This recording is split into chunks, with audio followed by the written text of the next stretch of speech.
Hi, I'm Ed, and as I was perusing through some of the Honda side-by-side forums, I discovered that you can replace the halogen bulbs on the Pioneer for about $35–40 using LED drop-in modules. There's just drop-in replacements. These are H13 mini modules, so I'll go ahead and put the link down below. This is from BeamTech, a bunch of other different varieties, and there's even a couple of them that are specifically labeled for the Pioneer system. But if you do a little bit of research, you can save yourself a few dollars and go ahead and get this, and go ahead and watch this video and be able to see how to do the install too. Okay, so for installing these LED lights, I've already pulled the original one out, so this is what it looks like. But there's a couple things you gotta watch out for while you're doing the install. So the way you do this is you reach up here, and there is this little cover across the back side of the headlights. See, that's where I am right now. All right, so you pull that off, and then you're gonna find that there's the little wire harness pops out down here. So what I did was I just kind of wrapped it inside the housing and tucked it. So but here is the connector. What you got to watch out for is this little tab. What you're supposed to do in order to be able to disconnect this is you push this tab in, and then you should be able to pop this loose. Okay, but the problem is there's inside of this, there's a small little this is very difficult to do one-handed. There's a small little tab here, a little knob that makes it very difficult to be able to pull out. And so when you're pushing that tab, it should pop loose, but it doesn't always pop loose very easily. So let me see if I can do this here. So if I push this in here like this, and then I jiggle this, and sometimes what you gotta do is you gotta get in here with, there we go. And I was able to pop it loose. So this is what you got to do in order to be able to get your original ones out, and then you got to go ahead and push it back in. I screwed up on the other side, and what I did was I thought it was the other direction, so I ended up pulling this tab out, and then I actually pulled it all the way out. And then I took a small screwdriver and I ended up putting it inside there and kind of leveraging it, and then opened it up a little bit, and then managed to get it out. But ultimately, this little tab is supposed to make it to where that little knob slides out gracefully. Once you have it set, you can go ahead and tuck it in there. But before you actually tuck it away, what you also want to do is you want to make sure that the headlights are set up and oriented in the correct direction. Let me show you what I'm talking about. Okay. So according to the manual right here, so you have the two little LED modules that are on the system itself, right? And so when it's all the way to the front, that's your low, and it's more towards the rear, that's the high. And so this is how it's supposed to be arranged in orientation. So you don't want it turned, right? So see how I have that arranged? So if it does not sit in there like that, then what you have to do is you have to go ahead and pull it out and then use an Allen key to be able to adjust it. And I can go ahead and show you how the easy way to make that happen. Okay, so the easiest way to do this is to go ahead and take the LED light out, and then it comes with this little Allen key. And what happens is you have this ring that goes around here that has all the mounting points. So what you're going to do is very carefully, you have to remove this screw right here. Okay.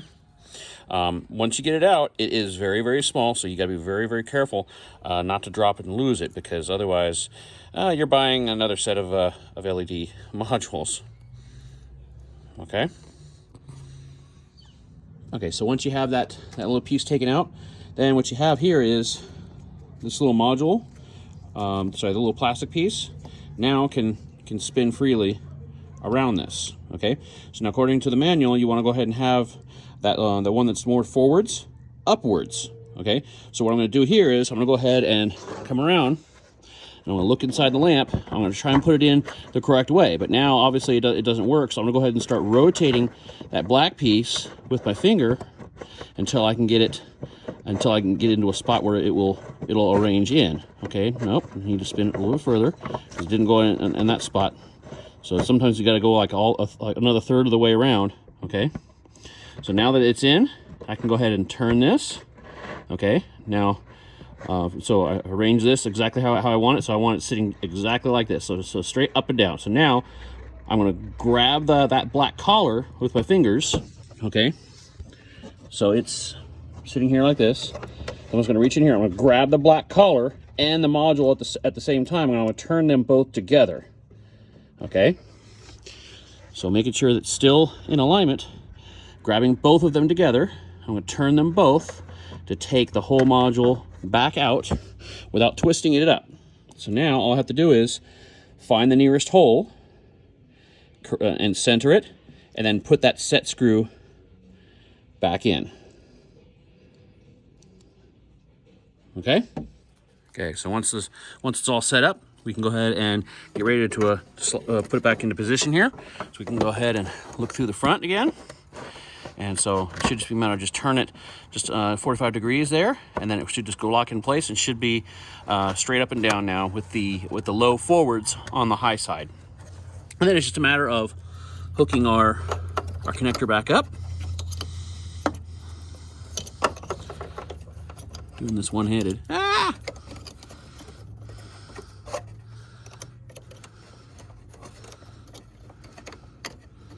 Oh, turn that over.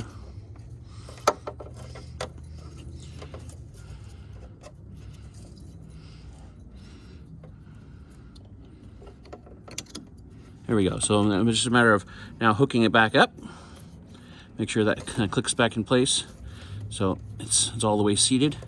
So now what I'm going to do is go ahead and tuck this inside the housing there. So that way it's not in the way, and the cabling is still in that side little groove right there. Okay. And then it's just a matter of grabbing the cover and just replacing the cover and putting it back. And that's it. So something else to watch out for when you are replacing the original ones, if you ever want to revert back for any reason at all, you got to be very careful when you're taking the connector off the back, because these will pop off on you. If that happens, you got to fiddle with the connector a bit more, and you got to weasel it off without destroying the connector on the rig side, and then you got to get this to go back together and try to figure out how to reseal this. I have not figured that part out.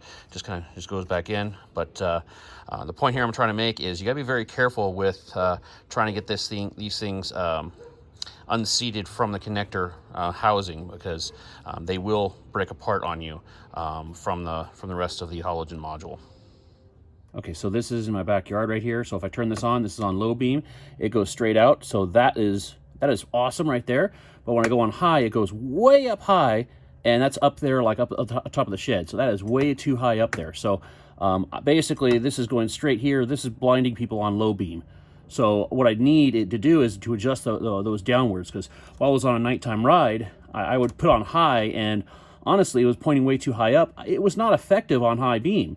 So I was actually running on low beam the whole time, because it was more effective that way. So, and this is because I need to adjust my headlights. So we're going to go ahead and adjust that down. So I'm going to set it on low beam, and on my angle of where I want to aim. So instead of directly in the middle of the fence, I want to aim it down towards the lower part of the fence. Right?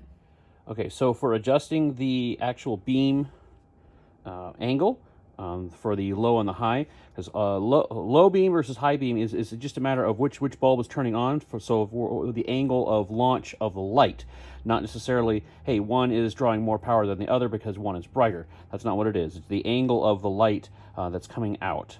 So because we just changed the elements, we need to go ahead and make a minor adjustment. So what we do is I'm going to go ahead. I just covered one side, and I'm going to go ahead and do one side at a time.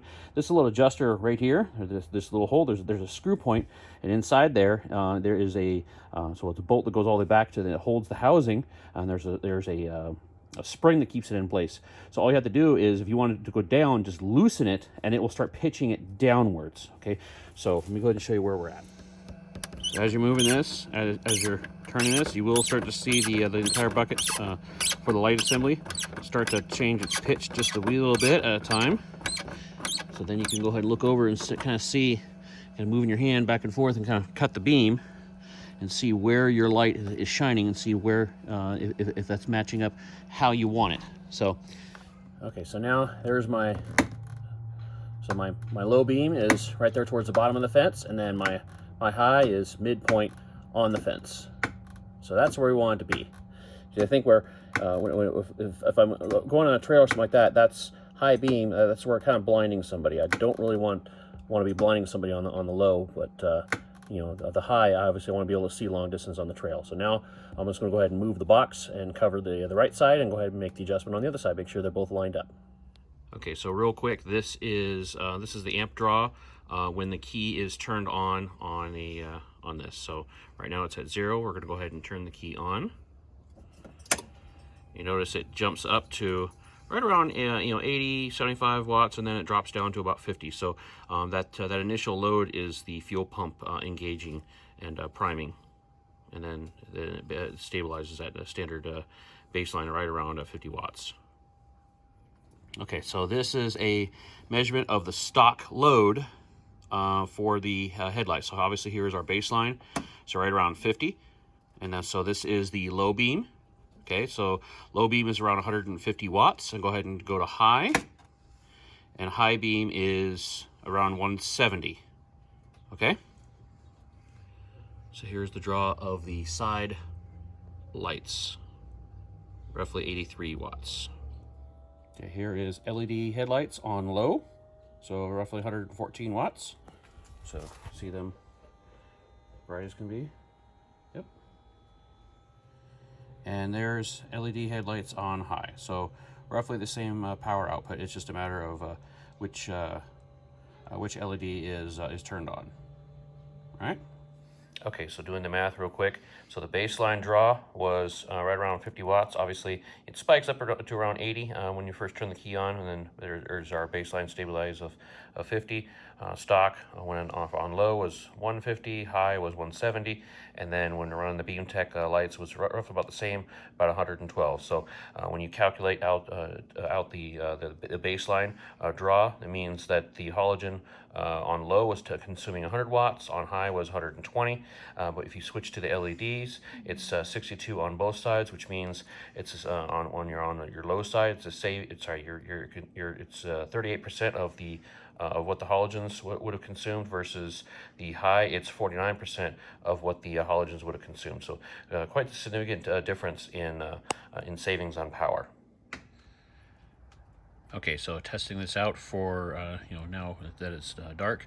So there's our low beam, and then there's our high beam. So hopefully this was helpful. Again, this is the BeamTech LED conversion from the halogens to the LEDs to style, the H13s on a Honda Pioneer. This is actually a 2022 model, but it looks like it's also cross-compatible with some of the other variants as well. So if this is helpful, hit the like and subscribe buttons, and happy riding.